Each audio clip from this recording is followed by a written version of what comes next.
السلام علیکم ورحمۃ اللہ وبرکاتہ۔ بسم اللہ الرحمن الرحیم۔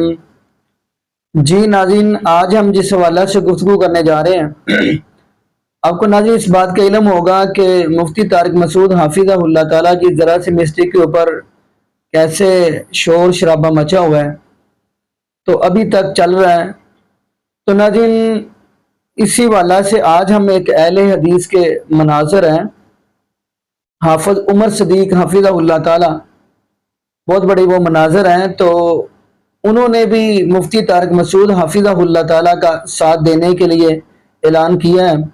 انہوں نے بھی یہ بات کہی ہے کہ ہم ان کے ساتھ ہیں، لیکن انہوں نے کہا کہ یہ والے مسئلے مسائل پوشیدہ جو ان کو نہیں چھیڑنے چاہیے تھے، ساتھ انہوں نے جملہ یہ بھی کہہ دیا ہے کہ دشمنی انہوں کے اپنوں نے ہی کی ہے۔ تو چلیے ناظرین ہم انہی کی زبانی سنتے ہیں، پھر انشاءاللہ ناظرین اسی والا سے ہم بھی گفتگو کریں گے۔ تو آئیے ناظرین مل کے ویڈیو دیکھتے ہیں۔ مذہبی جو چورن ہے نا، فرقہ پرستی کا، فلاں گستاخ ہے، فلاں کافر ہے، یہ دور گزر چکا ہے۔ ہمارے جو بریلوی بھائیاں کسی کو دار اسلام سے خارج کرنے میں اور گستاخ بنانے میں بڑے دلیر ہیں۔ مفتی مسعود صاحب جو ہیں، لا علمی میں ان سے بڑی سنگین باتیں سرزد ہوئی ہیں۔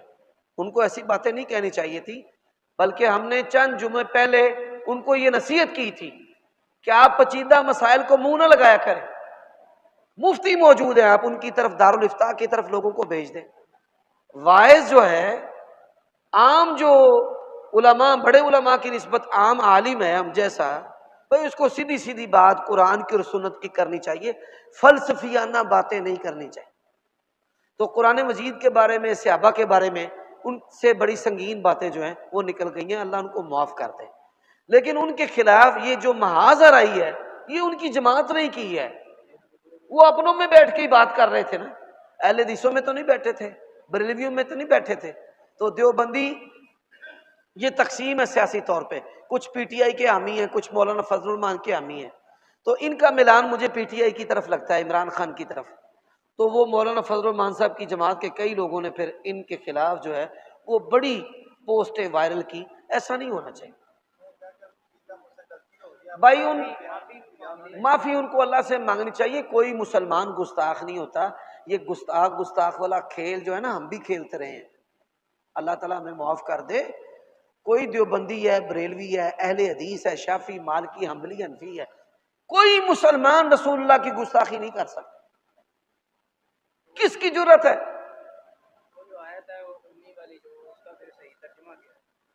لیکن نبی علیہ السلام نے امی کا معنی خود کیا ہے کہ ہم لکھی پڑھی قوم نہیں ہیں۔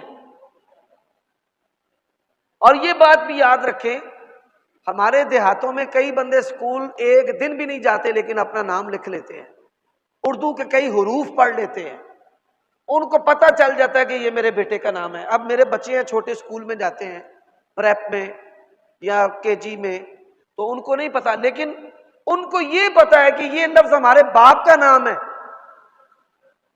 تو یہ بات یاد رکھیں، علماء نے لکھا ہے کہ اللہ کے نبی علیہ السلام بتدریج جو ہیں وہ پڑھنا لکھنا جان چکے تھے، اور آپ صلی اللہ علیہ وسلم کئی حروف کا ادراک کر لیتے تھے، الفاظ کا ادراک کر لیتے تھے۔ تو یہ کہنا کہ بالکل بھی آپ کو ادراک نہیں تھا، یہ معنی اللہ کے نبی علیہ السلام کے لیے نہیں کرنا چاہیے۔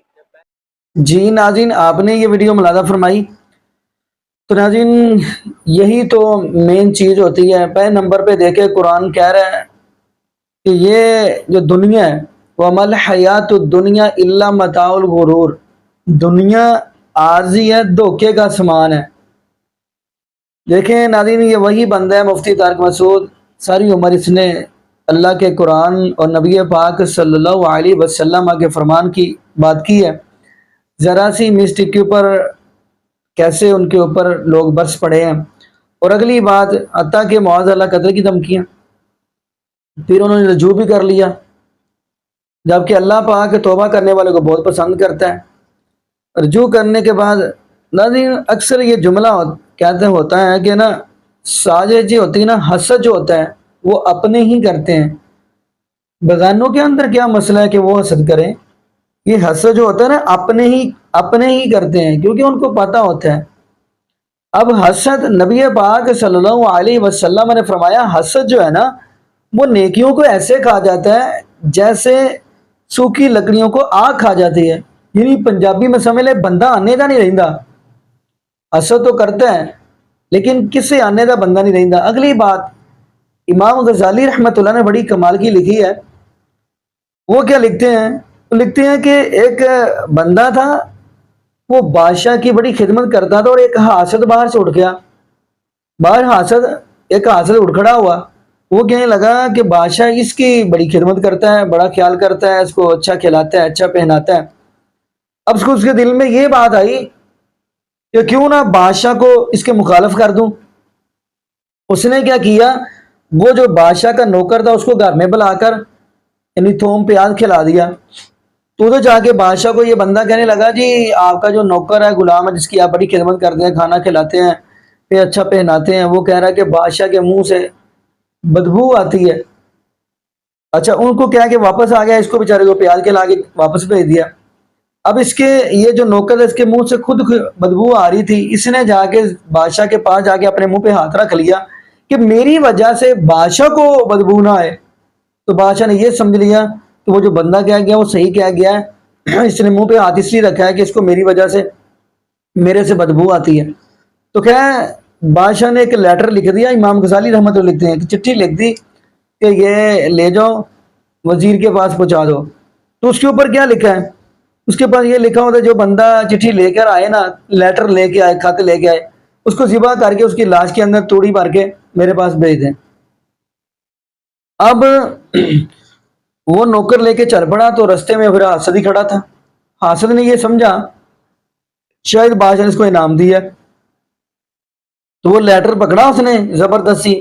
وہ اس نوکر سے کہنے لگا مجھے دے دے, میں پہنچا کے آتا ہوں وزیر کو, مجھے دے دے. وہ بیچارہ کہہ رہا ہے نہیں جو مجھے آرڈر کیا, کہتا نہیں مجھے دے دے. اپنی طرف سے وہ حاسد خود لے کے چلا گیا اس وزیر کے پاس. وزیر نے جب پڑھا تو اس کو پکڑ لیا. وہ اب کہے کہ یہ مجھے نہیں دے کر بھیجا تھا بلکہ اس کو دے کے بھیجا تھا. لیکن وزیر کہنے لگا ہمارے پاس تو یہی آرڈر آیا کہ جو لے کے آئے اس کو پکڑ لو. اب اس کو جو حاسد تھا اس کو پکڑ کر ذبح کر کے لاش کے اندوڑی بھر کے بھیج دی. بادشاہ بڑا حیران ہوا کہ میں کس بندے کو بھیجا, یہ کون سا بندہ آ گیا. پھر بعد میں بادشاہ کو سمجھایا گیا. بادشاہ کہنے لگے اصل میں بندہ یہ حاسد تھا, اس وجہ سے اس کے ساتھ یہ سلوک ہوا. پتہ یہ چلا جو بندہ حاسد ہے اس کی سزا پھر یہی ہوتی ہے.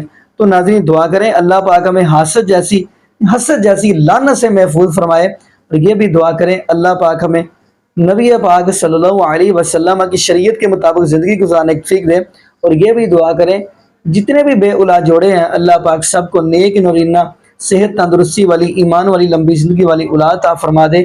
جزاکم اللہ خیرہ, احسن الجزاء. السلام علیکم ورحمۃ اللہ وبرکاتہ.